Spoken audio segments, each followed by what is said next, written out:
डुमरी विधायक जयराम महतो इस वक्त हमारे साथ बातचीत करने के लिए मौजूद हैं। इनसे बातचीत करते हैं कि जयराम जी, जेटेट को लेकर इससे पहले भी आपने अपनी आवाज़ बुलंद किया था।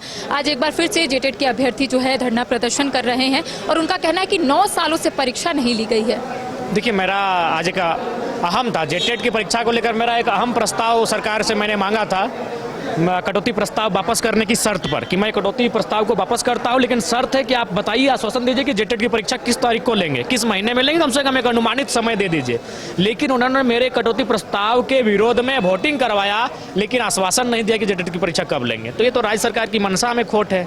एक विधायक होने के नाते मैं तो अपना सर्वस्व इस विधानसभा के पटल पर लाने का प्रयास करता हूं, लेकिन हमारे प्रयास के बावजूद भी राज्य सरकार अपनी 56 सीटों की राग अलापते हुए, अपना अभिमान और दर्प दिखलाते हुए विपक्ष के विधायकों की कई बातों को, जो महत्वपूर्ण बातें हैं, उनको अनसुना करने का, उनके खिलाफ जाकर वोटिंग करने का काम कर रही है। अच्छा, एक्साइज कांस्टेबल की परीक्षा जो है अभी तक नहीं हुई है। 22 मार्च को परीक्षा होनी थी, अब 14 अप्रैल को होगा, लेकिन अभ्यर्थियों का कहना है कि आखिर इतना विलंब क्यों होता है झारखंड में अगर कोई भी परीक्षाएं होती है तो? आपको क्या लगता है, आपके नजरिए से क्या? मेरे हिसाब से भी बहुत ही चिंता का विषय। सरकार को चाहिए कि इन विषयों पर वो गंभीर रहें और नहीं होता है तो एक ऐसी टीम का गठन करे जो इन परीक्षाओं में हो रही अनियमितताओं को लेकर, गड़बड़ियों को लेकर निगरानी रखे और विसंगतियों को, त्रुटियों को हमेशा दूर करे।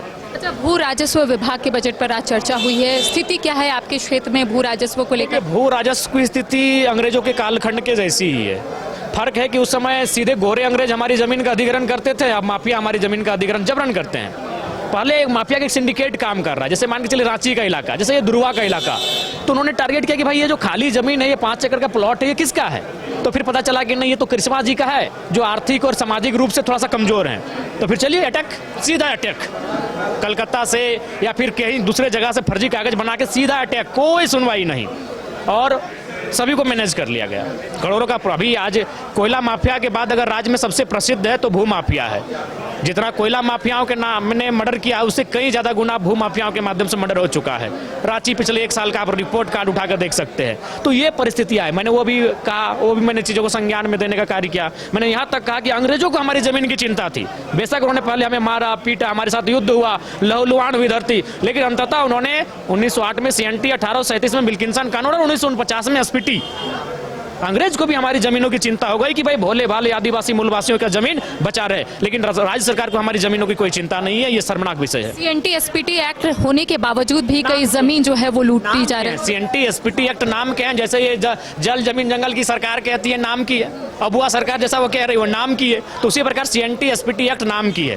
अगर CNT में आपका मुकाबला किसी सामान्य व्यक्ति से है तो समझ सकते हैं कि उस केस में आपको कुछ सुनवाई होगी, लेकिन प्रभावशाली व्यक्ति अगर वहां के खड़ा होगा तो ये दुम दबाकर भाग जाएंगे। कई बार हमने देखा है कि कटौती प्रस्ताव को वापस लेने की भी मांग जो है लगातार की जाती है संबंधित मंत्रियों की तरफ से, और आपके तरफ से मांग भी रखी जाती है कि कटौती प्रस्ताव तब वापस लेंगे जब आप मेरी मांग को पूरा कीजिएगा। कटौती प्रस्ताव का वो एक बहुत अहम हिस्सा होता है, क्योंकि कटौती प्रस्ताव में अंत में उनको वोटिंग करना पड़ता है, तो कहीं ना कहीं महत्वपूर्ण हिस्सा होता है विधानसभा के विषय में।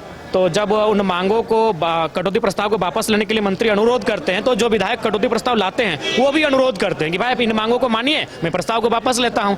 लेकिन कभी कभी वापस लिया जाता है, कभी नहीं लिया जाता है। तो मैं 4 बार कटौती प्रस्ताव लेकर आया। एक समय मैं उपस्थित नहीं हो पाया, 2 बार मैंने वापस नहीं लिया और 1 बार मैंने वापस लिया था। मंत्री जी ने आश्वासन दिया था उसकी कारण। उपयोगी रहा ये? वो हमारे हिसाब से तो उपयोगी रहा। पूरे राज्य में चर्चा है कि अपोजिशन में अगर कोई है तो जयराम महतो है, इकलौता विधायक अपोजिशन की भूमिका में है, तो मेरे लिए लेकिन समय नहीं मिल पाता है। नहीं, इस बार समय मिला, क्योंकि कटौती प्रस्ताव डाले थे। 4 दिन कटौती प्रस्ताव मेरा मान्य हुआ, तो उस हिसाब से मुझे 4 दिन में लगभग 1 घंटा का समय मिला। चलिए, तो देखिए, इस वक्त हमारे साथ डुमरी विधायक जयराम महतो मौजूद थे, जिनका कहना है कि ये सत्र जो है वो काफी उपयोगी रहा, जनहित के मुद्दे उठे और अपनी क्षेत्र की समस्या को लेकर कहीं ना कहीं इन्होंने सदन के पटल पर अपनी बात रखी, और भी मुद्दों को लेकर हमने इनके साथ चर्चा की। उन्होंने क्या कुछ कहा आपने सुना। फिलहाल सहयोगी नूतन के साथ करिश्मा सिन्हा, न्यूज़ 22 रांची।